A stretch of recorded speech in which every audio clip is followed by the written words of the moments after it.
रूना कायता झौना कायता आलई बारियातिया से उतरी गेलैया सकल मैदान आगे माई रूना कायता झौना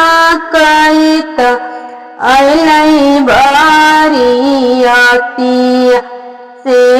उतरी गेलैया सकल मैदान आगे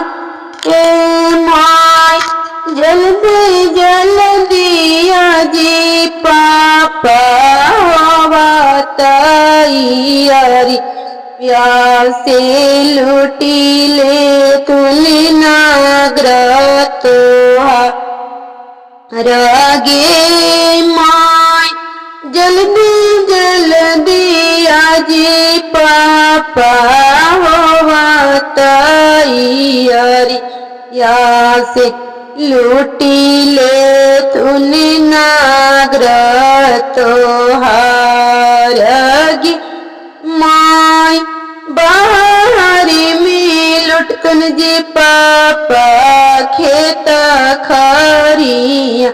अनास दुआरे लूट तो धेनु गाएगे माई मरवा में लुट तुम जी पापा सोने के कलशवास तब लुट थुन धियावा तो हारगी ए माई मरवा में लुटो जी पापा सोने के कलशवास तभी लूट थुन धियावा तो हारगे ए माई लाली लाली डोलिया के सबूजियो हार वासे